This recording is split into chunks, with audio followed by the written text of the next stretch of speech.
आपने लिखना है, आपने लिखना है कि इस वजह से आपका जो है ये मैं फैसला, ये एप्लीकेशन एक्सेप्ट कर रहा हूँ या मैं उसको रिजेक्ट कर रहा हूँ। तो रीज़न देना, ताकि जो है उसको जस्टिफाई किया जा सके। जब अगर कोई शख्स जो है उसकी अपील करना चाहता है, चाहे वो कंप्लेनेंट है चाहे वो मुल्जिम है, अगर उसकी एप्लीकेशन एक्सेप्ट नहीं हो रही तो वो रीज़न उसके पास मौजूद हो, ताकि वो अपील के अंदर उनको इस्तेमाल कर सके। फिर एक इम्पोर्टेंट जो है वो ग्राउंडलेस चार्ज है। आपने सबसे बड़ी चीज जो है वो यही, इसके अंदर जो ये दोनों चीजें बेसिकली हैं, ग्राउंडलेस चार्ज और नो प्रोबेबिलिटी ऑफ कन्विक्शन। आपने बताना ये है कि ग्राउंडलेस चार्ज था, ये जो भी चार्ज आपके ऊपर लगा, जो भी फर्द जुर्म आपके ऊपर आयद हुई, जो भी पर्चा आपके खिलाफ कटा गया, ये बिल्कुल ग्राउंडलेस था, बेसलेस था। इसके बारे में कोई कानूनी शवाहद मौजूद नहीं है। उसकी कोई भी वजह हो सकती है, आपको प्रीवियस एनमिटी आपकी हो सकती है, कोई आपस में पुरानी लड़ाई हो सकती है जिसकी वजह से झूठा पर्चा करवाया गया। तो इसके अंदर अगर आप देखें तो बेसिकली जब भी आपके खिलाफ कोई भी झूठा पर्चा या कोई भी जो है वो जाली डॉक्यूमेंट के साथ या फेक दस्तावेजात के साथ या फिर फेक गवाहियों के साथ आपके खिलाफ पर्चा करवाया जाता है, तो बेसिकली उसके अंदर आपके पास दो ही चीज़ें होती हैं। एक तो ये है कि आप फौरन फर्द जुर्म आयद लगने से पहले पहले आप जो है उसकी क्वाशमेंट में जाएं, जो कि हाई कोर्ट करती है। तो उस क्वाशमेंट के अंदर जाके आप उस पर्चे को खारिज करवा सकते हैं। दूसरा तरीका ये है कि जब आपके खिलाफ चालान अदालत के अंदर सबमिट हो जाए, उसके बाद चालान के अंदर जाके आप सेक्शन 249A की या फिर सेक्शन 265K की, वो भी हम देखेंगे कि कब हमने सेक्शन 249A की देनी है और कब 265K की देनी है। इनमें से कोई भी एक एप्लीकेशन आप देते हैं और उसके बाद अदालत से अपना बरीयत का बेसिकली ये होती है, इसके अंदर पर्चा खारिज नहीं होता लेकिन आप बरी हो जाते हैं। तो ग्राउंडलेस चार्ज जो है वो आपने साबित करना है कि जो आपके ऊपर फर्द जुर्म लगी है या जो आपके ऊपर इल्ज़ाम लगाया जा रहा है वही झूठा है। और दूसरी आपने ये चीज़ बतानी है कि नो प्रोबेबिलिटी ऑफ कन्विक्शन। कई दफ़ा ये होता है कि जो इल्ज़ाम लगाया गया है हो सकता है वो दुरुस्त हो, लेकिन प्रोबेबिलिटी ऑफ कन्विक्शन नहीं है, मतलब कि आपको सजा होने का कोई जो है इसके अंदर चांसेस नहीं है। ये एक टेंटेटिव असेसमेंट होती है जिसके अंदर आप बताते हैं कि जी देखिए कोई ऐसी शवाहिद ही मौजूद नहीं है। मिसाल के तौर पर अगर आप देखें तो आप कहते हैं कि जी अ, जो गवाहान है इसके अंदर मौजूद वो पाकिस्तान के अंदर मौजूद ही नहीं है। या फिर इस तरीके से है कि वो जो गवाहान जो थे एट द टाइम ऑफ अकरस वहां पर नहीं थे, आप उनकी कई कई और जो है वजह बता देते हैं, ये तो फलां जगह के ऊपर थे। या फिर वो जो गवाह जो हैं वो आपके हक में आकर बयान दे देते हैं और आकर कहते हैं कि जी ये जो सारा हुआ है ये झूठा है। तो ये भी हो सकता है। तो जब ऐसा ही हो जाएगा, जब उस केस के गवाहान ही खत्म हो जाएंगे, तो उसके बाद जब है आप अदालत को जाकर बोलेंगे देखें जी इनके जो गवाहान थे वो तो वैसे ही मुकर गए हुए हैं, उन्होंने था कि हमारे हक में बयान दे दिया हुआ है। या जो कंप्लेनेंट है वो खुद आकर कह देता है कि जी मेरे ये मुजरिम ही नहीं है। आमतौर के ऊपर यही होता है कि जब सुलह हो जाती है किसी भी केस के अंदर, तो अब जो कंप्लेनेंट है, जिसने दावा किया है, जिसने पर्चा आपके खिलाफ कटवाया है, मुद्दई जो है, वो अब ये तो नहीं जाकर कह सकता कि जी ये मेरे मुल्ज़िम नहीं है या मैंने गलती से इनके खिलाफ मुकदमा दर्ज करवा दिया है। ये भी नहीं कह सकता कि जी मैंने तो इनसे पैसे पकड़ लिए हैं, मैंने सुलह कर ली है। तो वो जाकर ये कहता कि जी मुझे गलत फहमी हुई थी, तो गलत फहमी की बुनियाद के ऊपर मैंने किसी और का नाम देना था, मैंने तो इनका नाम दे दिया, तो मैंने अपनी तसल्ली कर ली है, ये मेरे चोर नहीं है, ये मेरे जो है वो मुल्जिम नहीं है। तो ऐसी सूरत के अंदर फिर कंप्लेनेंट के इस बयान के बाद आपने सेक्शन 249A की एप्लीकेशन देनी है और उसके बाद अदालत इसके ऊपर फैसला कर देगी जी कि ठीक है, वाकई नो प्रोबेबिलिटी ऑफ कन्विक्शन है। अब जो कंप्लेनेंट जो है, जो मुदई है, वो खुद ही कह रहा है कि ये मेरे मुजरिम नहीं है, तो इनको हम किस तरीके से सजा दे सकें। तो ये सेक्शन 249A की एप्लीकेशन इस तरीके से हो रही होती है। तकरीबन पॉइंट जो है वो सेक्शन 265K के अंदर भी तकरीबन सेम सेम है। इसके अंदर भी डिस्क्रिशनरी पावर की बात हो रही है, हेयरिंग बोथ पार्टीज की बात हो रही है, रीजन डिसीजन की बात हो रही है। अच्छा, अब ग्राउंड्स फॉर एप्लीकेशन कहते हैं कि जब भी हम ये एप्लीकेशन दायर करते हैं तो इसके अंदर हम ये तीनों चीज़ों का हमने जिक्र भी जरूर करना है।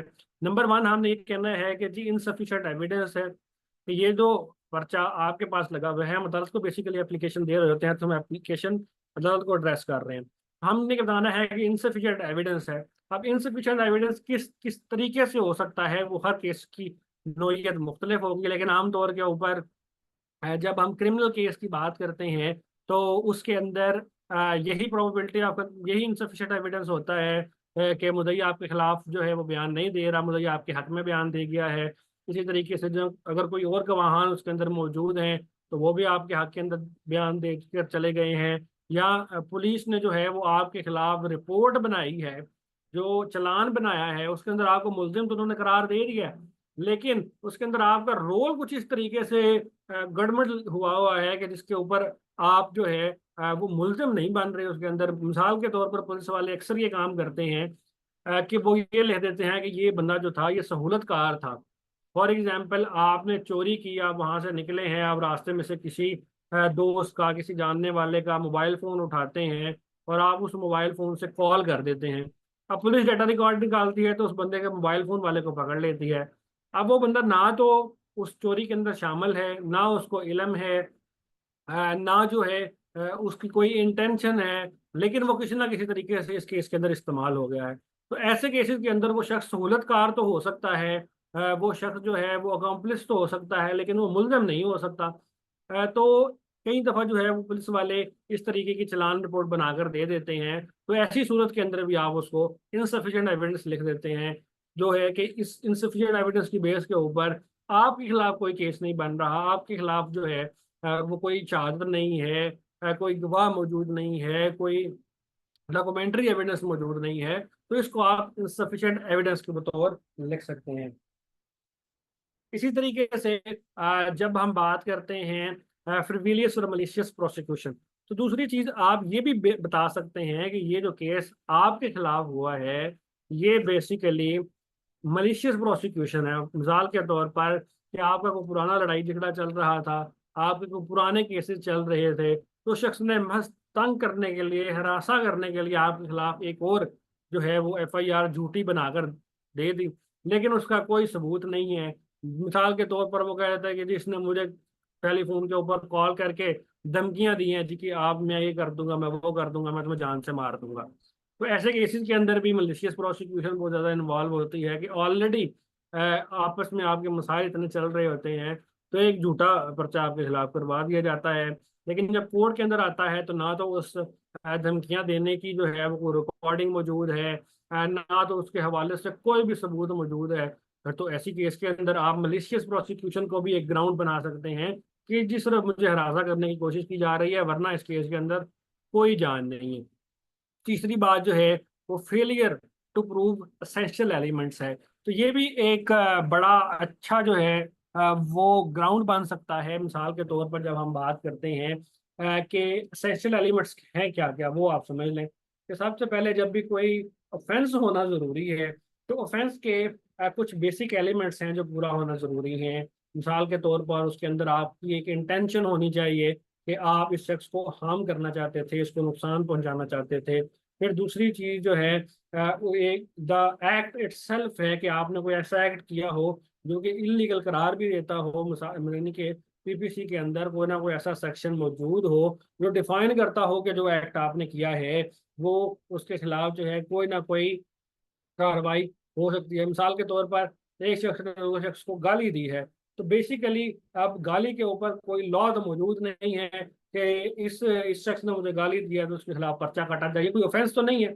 लेकिन अगर ऐसी कोई सूरत हाल होती है तो फिर आप कहेंगे कि ये तो जो ऑफेंस है उसके जो है वो एलिमेंट्स, बेसिक एलिमेंट ही पूरे नहीं हुए, या फिर आप कहते हैं यहाँ अगर आपकी इंटेंशन नहीं थी, मतलब कोई आपसे काम ऐसा हो जाता है कि जिसके अंदर आपकी इंटेंशन नहीं थी किसी को हार्म करने की। मिसाल के तौर पर आप कहीं का अपने छत पर काम कर रहे थे, आपके हाथ से कोई चीज गिर जाती है, कोई डंडा गिर जाता है या कोई हथौड़ा गिर जाता है और किसी के सर में जाकर लगता है, तो बेसिकली इसके अंदर आपकी एलिमेंट तो नहीं थी। ये एक्सीडेंट जरूर हो सकता है, ये एक टॉर्ट लॉ के जुमरे में जरूर आ सकता है, लेकिन ये जो है एक क्रिमिनल ऑफेंस नहीं बन सकता। ये कोई ऐसा ऑफेंस नहीं बन सकता कि जिसके अंदर आपके खिलाफ पर्चा भी हो और आपको सजा भी दी जाए। तो ये तीन जो हैं वो ग्राउंड्स आप यूज कर सकते हैं किसी भी एप्लीकेशन के अंदर। और आमतौर के ऊपर इनको किया भी जाता है, इनसफिशिएंट एविडेंस के ऊपर आप कहा जाता है कि जी ये आप इस केस के अंदर अब कोई मेरे खिलाफ एविडेंस मौजूद नहीं है, तो मुझे बुराए मेहरबानी जो है वो बाइज्जत बरी किया जाए, क्योंकि मेरे खिलाफ मुझे सजा होने का कोई इसके अंदर चांस नहीं है। इसी हवाले से एक मजीद जजमेंट है 2024 PCRLJ 76 पेशावर हाई कोर्ट की। लेकिन इसके अंदर एक बड़ा जो है वो इम्पोर्टेंट एस्पेक्ट किया गया है, और कोर्ट्स इसको बड़े आराम से ध्यान से जो है वो देखती है। तो इसका जो क्रक्स है वो मैंने पहले लाइन के अंदर लिखा हुआ है, बाकी पूरी जजमेंट भी जो है वो आपको पढ़ के देख सकते हैं। ये स्लाइड्स भी आपके साथ शेयर कर दी जाएंगी, तो आप इससे भी कुछ ना कुछ समझ सकेंगे चीज़ें। तो जब हम बात करते हैं remote probability of conviction then courts were not empowered to invoke the provisions of section 249A और 265 की of the criminal procedure code 1898। ये बताता ये है कि बेसिकली 249A या 265 के जो है वो किसी भी टाइम भी नहीं आप दे सकते, ये भी बात नहीं है। इसको बहुत हैंडल विद केयर करना पड़ेगा। अगर रिमोट प्रोबेबिलिटी ऑफ कन्विक्शन भी है, मतलब कि थोड़े बहुत चांसेस भी हैं। अब थोड़े रिमोट प्रोबेबिलिटी की डेफिनेशन में आना, और इसको कितने परसेंट चांसेस हम कहें कि 20% रिमोट प्रोबेबिलिटी है या 30% है। लेकिन आमतौर के ऊपर अदालतें जो हैं इसको देखती हैं कि जी अगर थोड़ा बहुत भी चांस है, ट्रायल के अंदर केस के अंदर थोड़ी बहुत भी जान है, थोड़े बहुत भी एविडेंसेस मौजूद हैं, तो फिर भी आप 249A और 265 के ऊपर मुलजिम को बरी नहीं किया जाता। उसको कहा जाता है कि नहीं, आप अपना केस लड़ें। अगर तो आप जो है वो बेगुनाह हुए, आप हम शहादत पेश होगी, शहादत के अंदर हम देख लेंगे, उसके बाद हम फाइनल जजमेंट के अंदर ही अपना माइंड जो है वो रिवील करेंगे। हम उससे पहले कुछ नहीं बताएंगे कि आपको बरी होना चाहिए या नहीं होना चाहिए। तो मतलब अगर थोड़ी बहुत चांसेस भी हों तो कोर्ट जो है इसके अंदर रिस्क नहीं लेती। तो ये भी एक ऐसा ही केस था, लेकिन इसके अंदर हुआ ये कि 6 विटनेसेस जो थे वो अपना बयान रिकॉर्ड भी करवा चुके थे। उसके बाद मुलजिम ने अपनी जो है वो एप्लीकेशन दे दी कि जी मुझे बरी कर दिया जाए, क्योंकि ये जो 6 शहादतें आई हैं इनके अंदर मेरे खिलाफ कोई सबूत मौजूद नहीं है। तो जो ट्रायल कोर्ट थी उसने बेसिकली ये इसके ऊपर फैसला कर भी दिया कि जी हाँ जी वाकई बिल्कुल जो 6 शहादतें आई हैं इसके मुताबिक आपके खिलाफ कोई शहादत, छः में से 6 शहादतें आपके खिलाफ नहीं थी, तो इस बेस के ऊपर उन्होंने उसको बरी कर दिया। लेकिन जब ये मामला हाई कोर्ट के अंदर गया तो हाई कोर्ट ने कहा कि जी ये ट्रायल कोर्ट ने बड़ी जल्दी जल्दी फैसला कर दिया है कि अभी तो कुछ विटनेसेस जो थे यहाँ तो पूरे विटनेसेस कर लेते, खास तौर के ऊपर एक डॉक्टर जो था उसकी गवाही अभी होना बाकी थी, जिसने आगे बताना था कि जी किधर किधर चोट लगी और कैसे कैसे लगी। तो जब तक उसकी गवाही भी नहीं हुई तो उससे पहले फैसला कैसे कर दिया गया। तो बेसिकली इसके अंदर इस जजमेंट के अंदर जो है वो अदालत ने बताया कि आपके थोड़े बहुत चांसेस हैं, तो आप फिर भी 249A के ऊपर अमल ना करें। लेकिन कई केसेस के अंदर इसके ऊपर जो है वो दूसरा व्यू भी आया है कि ठीक है जी, अगर पता लग रहा है कि एक बंदा जो है वो बेगुनाह है, जब 6 शहादतें आ गई हैं और 6 की 6 शहादतें उस मुलजिम के खिलाफ है ही नहीं, तो फिर क्या जरूरत है उसको इतना लंबा केस के अंदर चलाने की। तो इसके ऊपर एक मजीद जो स्टूडेंट्स भी अभी आएगी। तो अभी हम फिर इनसफिशेंट एविडेंस के हवाले से बात करते हैं कि इनसफिशेंट एविडेंस के अंदर क्या क्या चीज़ें काउंट हो सकती हैं। तो सबसे पहले जब हम देखते हैं तो लैक ऑफ कोराबोरेशन की बात होती है कि जो टेस्टमनीज उसके खिलाफ आई हैं, जो स्टेटमेंट्स आई हैं, जो गवाहान के बयान आए हैं, वो जो हैं वो कोई आपस में नहीं मिल रहे, कोराबोरेट ही नहीं कर रहे। मिसाल के तौर पर कि एक गवाह जो है वो कहता है कि जी ये शख्स जो था ये इस टाइम के ऊपर मकुए के ऊपर मौजूद था, इसके हाथ में गन थी। दूसरा जो बंदा है वो कहता है आप वो जो दोनों प्रोसिक्यूशन के ही गवाह हैं, दूसरा वहां पर कहता है कि जी कि वहां पर मौजूद था लेकिन इसके हाथ में कोई गन नहीं थी, ये लड़ाई में शामिल भी नहीं हुआ। तो बेसिकली जो दोनों गवाहान हैं, दोनों प्रोसिक्यूशन के हैं, वो आपस में कोलैबोरेट नहीं कर रहे। तो ऐसी सूरत के अंदर भी इनसफिशिएंट एविडेंस जो है वो समझा जाएगा। इसी तरीके से हेयर से एविडेंस है। मिसाल के तौर पर कि जो भी एविडेंस है वो सुनी सुनाई बातों के ऊपर है। जो गवाह आता है वो आकर कहता है कि जी मुझे तो पता नहीं, मैं वहां पर था नहीं। हाँ, लेकिन मैं थोड़ी देर बाद वहां पर पहुंचा तो वहां पर खड़े हुए लोगों ने मुझे ये बात बताई कि फलां शख्स ने फलां शख्स को कत्ल कर दिया या फलां शख्स ने फायर मारा था।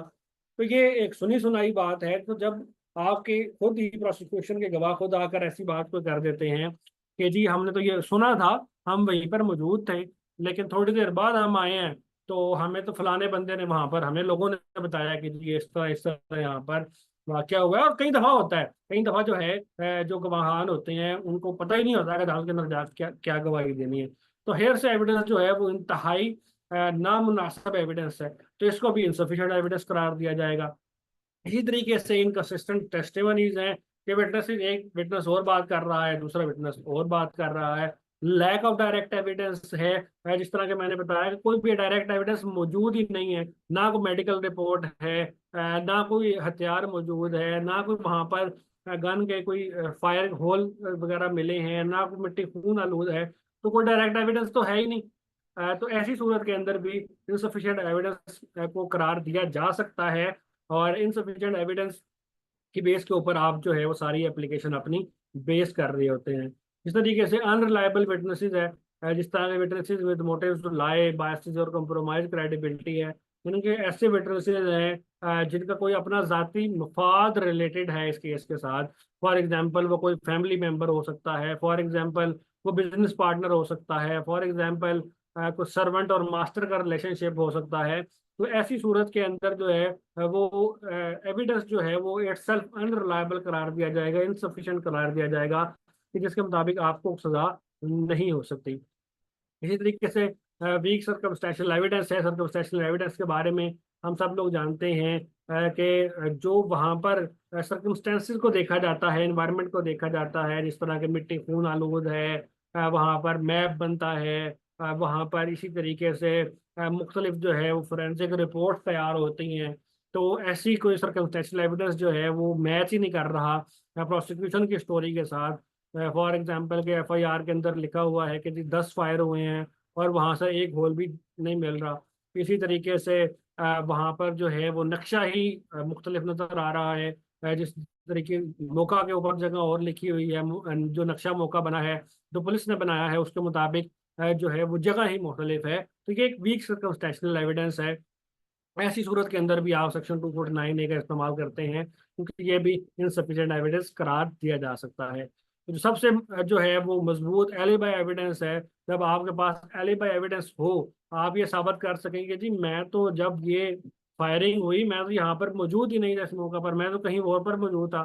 फॉर एग्जाम्पल आपके पास कोई जो है वो कैमरा रिकॉर्डिंग मौजूद हैं, या फिर आपके पास आप दूसरे शहर के अंदर थे और आपके पास सबूत है कि जी मैं तो फलाने शहर के अंदर इस काम के ऊपर था, आपके पास अटेंडेंस शीट है, या आप बैरून ममालिक थे, तो आप उसका भी जो है वो सबूत दे सकते हैं। तो ये एलिबाई एविडेंस ये साबित करता है कि जो एविडेंस जो आपके खिलाफ आ रही है वो सारी वैसे ही इंसफिशियंट है, क्योंकि आप तो मौके के ऊपर मौजूद ही नहीं थे। बहरहाल जो इंसफिशियंट एविडेंस की मुख्तलिफ कैटेगरीज हैं, ये सबको आप जो ऐसा नहीं हो सकता कि अगर कई दफ़ा आपके पास इनमें से कोई भी एक चीज़ है, for example weak circumstantial evidence के बेस के ऊपर या आप सेक्शन 249A अप्लाई कर दें, तो ऐसा नहीं होता। इस तरीके से हमने पहले देखा है कि इसको इस्तेमाल करने के लिए आपको बड़ा हैंडल विद केयर करना पड़ता है, बड़ा आपके पास मजबूत सबूत हो। फॉर एग्जाम्पल एलिबा एविडेंस जो है ये एक मजबूत एविडेंस है कि आप साबित कर दें कि जी मैं तो शहर के अंदर ही नहीं था, तो इसकी बेस के ऊपर 249A अप्लाई हो सकती है। इसी तरीके से जो है वो failure to prove essential elements के ऊपर हमने पहले बात कर ली है कि एसेंशियल एलिमेंट्स क्या क्या होते हैं।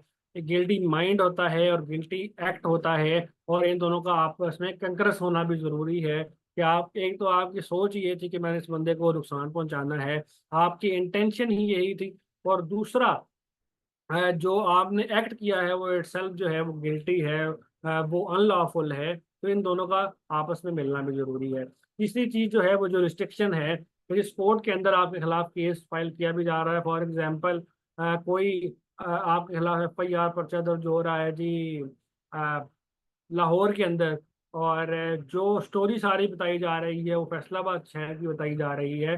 तो ऐसी सूरत के अंदर आप जो रिस्ट्रिक्शन की बेस के ऊपर भी कहेंगे कि जी ये जो स्टोरी इस केस के अंदर बताई जा रही है ये तो आपके थाने के हदूद के अंदर ही नहीं आती, ये तो इस इलाके के अंदर ही नहीं आती, आपकी जुरिस्डिक्शन ही नहीं है, तो इस बेस के ऊपर भी आप 249A ही देंगे। इसी तरीके से आइडेंटिटी ऑफ द परपेट्रेटर, कई दफ़ा होता है कि नामालूम अफराद के खिलाफ पहले FIR होती है और उसके अंदर पकड़ किसी भी शख्स को लिया जाता है। तो ऐसी सूरत के अंदर भी आप बताते हैं कि जी इसके अंदर मुझे तो आइडेंटिफाई ही नहीं किया गया, जब जो है पुलिस ने मुझे इनके सामने किया, जब शनाख्त परेड हुई, आइडेंटिफिकेशन परेड हुई, तो ये शख्स तो मुझे शनाख्त ही नहीं कर सका, ये बता ही नहीं सका कि इस शख्स ने ये काम किया है। तो ऐसी सूरत के अंदर आप मुझे सजा कैसे दे सकते हैं, जब मुलजिम जो कंप्लेनेंट जो है, जो मुद्दई है, वो मुझे पहचानता ही नहीं है, और जबकि मौका के मुताबिक वो सारा कुछ कह रहा है कि यही शख्स था। यहाँ पर कोई हुलिया उसने ऐसा बताया है FIR के अंदर, या कोई ऐसी चीज जो आपके जो है वो हुलिये के साथ मैच ही नहीं कर रही, तो ऐसी सूरत के अंदर भी आप ये कह सकते हैं कि ये एसेंशियल एलिमेंट ही पूरा नहीं हुआ, तो इसकी बेस के ऊपर मुझे जो है वो बरी किया जाए। इसी तरीके से इसका पर्पस बेसिकली क्या है, इस सारी सेक्शन का, सेक्शन 249A का ऐड करने का, 265K का CRPC के अंदर पर्पस क्या है। पर्पस को अगर हम देखें तो ये डिसमिसल ऑफ बेसलेस केसेस है, कि आपके खिलाफ, किसी भी शख्स के खिलाफ बेसलेस केस ना बने, जब वहां पर कोई चांस ऑफ कन्विक्शन ही नहीं है। सबसे पहले तो वो FIR ही नहीं होनी चाहिए थी, और लेकिन अगर वो FIR हो गई है तो उसको क्वाश होना चाहिए था। अगर वो क्वाश भी नहीं हो रही, उसके बाद उस शख्स के पास जो है वो यही तरीका है कि वो जाके अदालत के अंदर साबित करे कि जी ये केस जो है वो झूठा है बिल्कुल, और इसके खिलाफ मेरे खिलाफ इसके अंदर कोई कार्रवाई नहीं की जाए और मुझे बरी किया जाए। तो बेसिकली इस सेक्शन का मकसद ही यही है कि ये आपको बेसलेस केसेस से बचाए। इसी तरीके से फोकस ऑन सिग्निफिकेंट केसेस है, यानी कि जो अहम केसेस हैं उनकी तरफ कोर्ट का ध्यान जाए, और जो अदालत का प्रीशियस टाइम है उसको बचाया जाए। तो जब आप एप्लीकेशन भी लिखते हैं तो उसके अंदर भी आप ये लिखते हैं कि अगर मेरे खिलाफ इस केस को जारी रखा गया तो ये अदालत का कीमती वक्त ज़ाया होने के मुतरादिफ है, यानी कि इससे ना सिर्फ मेरा नुकसान हो रहा है, ना सिर्फ मेरा कीमती वक्त ज़ाया हो रहा है, बल्कि अदालत का भी कीमती वक्त ज़ाया हो रहा है। अदालत जो है इस केस को ख़त्म करे और अपना ध्यान जो इम्पोर्टेंट केसेस हैं उसकी तरफ करे। इसी तरीके से वाइडिंग डिलेज है कि एक बंदा जो है यहाँ पाकिस्तान के अंदर सालों जो है वो केसेस चलते रहते हैं, 2 2 4 4 साल कोई भी केस चलता रहता है। तो ऐसी केसेस में वाइडिंग डिलेज करने के लिए, आवाम को रिलीफ देने के लिए इन सेक्शन का जो है वो इन सेक्शन को ऐड किया गया है CRPC के अंदर, ताकि ये सारी चीज़ें हो सकें और अदालतों को भी पावर दी जा सके कि वो किसी भी स्टेज पे कर सकें। इस तरीके से ना हो कि अदालत करना चाहे और कोई सबूत भी नहीं है, तो अदालत किस तरीके से कोई भी केस चलाएगी। इसी तरीके से की डिफरेंसेस देख लेते हैं 249A या CRPC के अंदर और 265 के अंदर। बेसिकली अगर इसको हम शॉर्टली देखें तो इसके अंदर कोई जो है बेसिक डिफरेंस नहीं है, सिवाय एक के जो 249A है ये स्पेसिफिकली सेशन कोर्ट के लिए, मजिस्ट्रेट कोर्ट के लिए होती है, और 265 के सेशन कोर्ट के लिए होती है। यहाँ पर लिखा हुआ है एप्लीकेबल स्टेज जो है वो बिफोर फ्रेमिंग ऑफ चार्जेस, और 265 के आफ्टर चार्जेस है, लेकिन ये ऐसा नहीं है, ये गलत है। एट एनी स्टेज हो सकती है, जब अदालत ने कह दिया है कि एट एनी स्टेज है तो बिफोर फ्रेमिंग ऑफ चार्जेस या आफ्टर फ्रेमिंग ऑफ चार्जेस का कोई इसके अंदर फर्क नहीं है। लेकिन ये कई दफ़ा ये होता है कि अदालत जो है वो फ्रेमिंग ऑफ चार्ज से पहले भी इसको देखना पसंद करती है कि जी अभी फर्द जुर्म आयद ही नहीं हुई, अगर आपके पास कोई ऐसा एविडेंस है तो आप पहले पहले प्रोवाइड कर दें। तो वैसे भी हम जब देते हैं कि मजिस्ट्रेट के अंदर टाइप ऑफ केसेस जो हैं वो लेस सवेयर होते हैं और सेशन कोर्ट के अंदर मोर सवेयर होते हैं, तो इसी तरीके से 249A लेस सवेयर ऑफेंसेस के साथ डील करता है और 265 के मोर सवेयर ऑफेंसेस के साथ। और बाकी जो है तकरीबन आप इसको देख लें, तकरीबन सेम ही है दोनों के अंदर। No evidence to proceed, no probability of conviction, दोनों का एक ही मतलब है, और दोनों के अंदर रीजंस रिकॉर्ड करना लाजमी है। दोनों के अंदर दोनों पार्टी को सुनना लाजमी है। तो ये सारी जो है वो मुलजिम की जानब से एप्लीकेशन दी जाती है और अदालत जो है उसको डिसाइड करती है।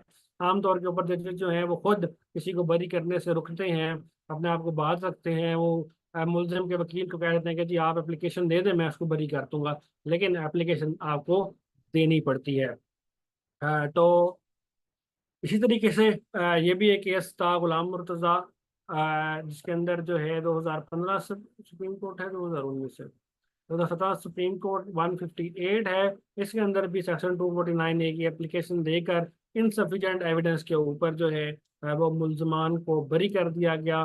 तो आप बेसिकली इसको मजीद अगर एक्सप्लोर करना चाहते हैं तो इस केस को आप पूरा खुद पढ़ेंगे तो आपको ज़्यादा समझ आ सकेगी सही तरीके से कि किस तरीके से इनसफिशिएंट एविडेंस जो है वो वर्क कर रहे होते हैं। ये बेसिकली दोनों केसेस हैं, गुलाम मुर्तज़ा वर्सेस स्टेट है 2019 से SCMR 171, और लियाकत अली वर्सेस स्टेट, इसके अंदर भी जो है वो मुल्जिमान को बरी कर दिया गया ड्यू टू इनसफिशिएंट एविडेंस। तो वो इनसफिशिएंट एविडेंस क्या था और वो किस तरीके से चल रहा था, इसको प्राइमा फिसाई देखा जाता है। इसके अंदर बकायदा जो है वो गवाहान को जो है उनके ऊपर क्रॉस या उनके ऊपर सारी चीज़ों से बचने के लिए एक लंबा प्रोसेस होता है। पहले शहादत होती है, एग्जामिनेशन इन चीफ होता है, इसी तरीके से जो है वो क्रॉस होता है। इस सारे प्रोसेस से बचने के लिए बेसिकली 249A को जो है वो इंट्रोड्यूस किया गया है, 265K को इंट्रोड्यूस किया गया है। तो इस हवाले से अगर किसी भी जो है आप में से एक शख्स की कोई कोई अगर कोई क्वेश्चन हो तो आप लोग जो है वो पूछ सकते हैं। तो उसके बाद हम जो है इस सेशन को तकरीबन एंड करेंगे। तो अगर आपको कोई क्वेश्चन है तो आप चैट बॉक्स के अंदर मैसेज कर दें, ताकि हम जो है इसको कर सकें, क्लियर कर सकें, और उसके बाद जो है हम सेशन को एंड करेंगे। तो आप में से एक सवाल जो है वो दुआ मुगल साहिबा ने पूछा है, जो कि मेंस रिया और एक्ट्रेस रिया के हवाले से है। तो मेंस रिया को जो हम जब डिफाइन करते हैं तो मेंस रिया बेसिकली इंटेंशन है, यानी कि आप ये कहते हैं कि ये उस बंदे की सोच थी। मतलब जब भी आप कोई काम करते हैं, जाहिर बात है आप उसके पीछे कोई ना कोई सोच होती है। तो जब आप कोई भी FIR भी पढ़ेंगे ना, तो उसके अंदर लिखा होता है कि इसने गोली जान से मारने के लिए दी, चाहे वो शख्स मरा है या नहीं मरा, सिर्फ जख्मी हुआ है।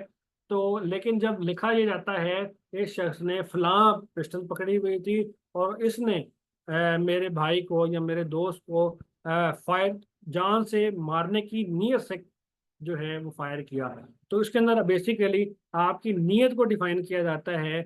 इस शख्स की तो पूरी कोशिश थी कि इसको मार दिया जाए, लेकिन ये बचा नहीं है, ये तो अल्लाह की तरफ से नहीं बचा, लेकिन इसने अपनी पूरी कोशिश यही की है, यानी कि ये चाहता यही था कि ये शख्स मर जाए और नहीं मरा, ये एक अलग बात है। तो इसके अंदर जो है वो सेक्शन 324 को बेसिकली जो है वो कैटर किया गया है, इसके अंदर जान से मारने की कोशिश की जाती है। तो अगर ये नहीं लिखा हुआ होगा तो इसका मतलब होगा वैसे फायर किया जो गलती से हो सकता लग गया हो, या हो सकता है जी वो हवाई फायर किया तो लग गया। तो इसके अंदर जो है इस हवाले से एक्टस रियस का होना जो है वो भी जरूरी है। तो मेंजरिया हमने ये देख लिया कि वो तो था कि इंटेंशन थी। अब एक्टस रियस के बारे में जब हम बात करते हैं तो एक्टस रियस जो है वो एक्ट है, जो आपने एक्ट किया वो भी गलत है। यानी कि खाली जो है वो नियत करना वो भी जुर्म नहीं है। यानी कि अगर आपने सिर्फ दिमाग के अंदर सोचा कि मैं तो इस शख्स को जान से मार दूंगा, तो ये भी कोई जुर्म नहीं है, जब तक इसके साथ एक्टस रियस नहीं मिलेगा। एक्टस रियस से मुराद ये है कोई ऐसा एक्ट जो कि वाकई गिल्टी हो, यानी कि आपने सोच तो लिया कि मैं इसको जान से मारना चाहता हूँ, फिर आप उस सोच के ऊपर अमल करने के लिए आप उस शख्स को जहर देते हैं, तो फिर ये दोनों चीजें जो हैं वो कोलैबोरेट कर जाती हैं, मेंस रिया और एक्टस रियस। तो ऐसी सूरत के अंदर फिर आप उसको कह सकते हैं कि जी एलिमेंट ऑफ क्राइम जो है वो कंप्लीट हो गया है, इसने पहले सोचा और उसके बाद ऐसा काम किया जो कि गिल्टी एक्ट है। आ, बिल्कुल जो है थ्रेट टू किल के बारे में आपने कहा, threat to kill is also offence. देखिए थ्रेट करना, जब किसी को थ्रेट किया जाए तो वो तो जाहिर बात है एक ऑफेंस जरूर है, लेकिन खाली किसी के बारे में सोच लेना कि जी मैं अपने दिमाग में सिर्फ सोच रहा हूँ अपने घर बैठ के यार मैं उस बंदे को जान से मार दूंगा, तो ये कोई ऑफेंस नहीं है। हाँ, अगर आप उसको फोन करके थ्रेट देते हैं या आप उसके सामने आपको कहते हैं कि मैं तुम्हें जान से मार दूंगा, तो ये एक जरूर जो है होगा, लेकिन खाली सोचना। तो ये दोनों चीज़ों का आपस में इंटरलिंक होना भी ज़रूरी है, और इनका प्रेजेंट होना भी ज़रूरी है। सिर्फ एक चीज़ होगी तो फिर भी इस ऑफेंस को कंप्लीट नहीं समझा जाएगा। इसी तरीके से मजीद किसी का कोई क्वेश्चन है तो बता दें, नहीं तो फिर हम इसको वाइंड अप करेंगे। इसके अलावा भी अगर आप लोगों को कोई क्वेश्चन हो तो मेरे सोशल मीडिया अकाउंट मौजूद है @law by नजम के नाम से। तो आप वहाँ पर मुझे इंस्टाग्राम के ऊपर या फेसबुक के ऊपर कहीं भी मैसेज करके कोई भी क्वेश्चन पूछ सकते हैं। ये जो स्लाइड्स जो हैं ये मैं ग्रुप के अंदर शेयर कर दूंगा। आप सब लोगों का बहुत शुक्रिया इस सेशन को ज्वाइन करने का। इसके अलावा 15 को आई गेस हमारा फिर एक सेशन है, तो इंशाल्लाह ताला फिर मुलाकात होगी। बहुत शुक्रिया आप सब लोगों का ज्वाइन करने का। अल्लाह हाफ़िज़।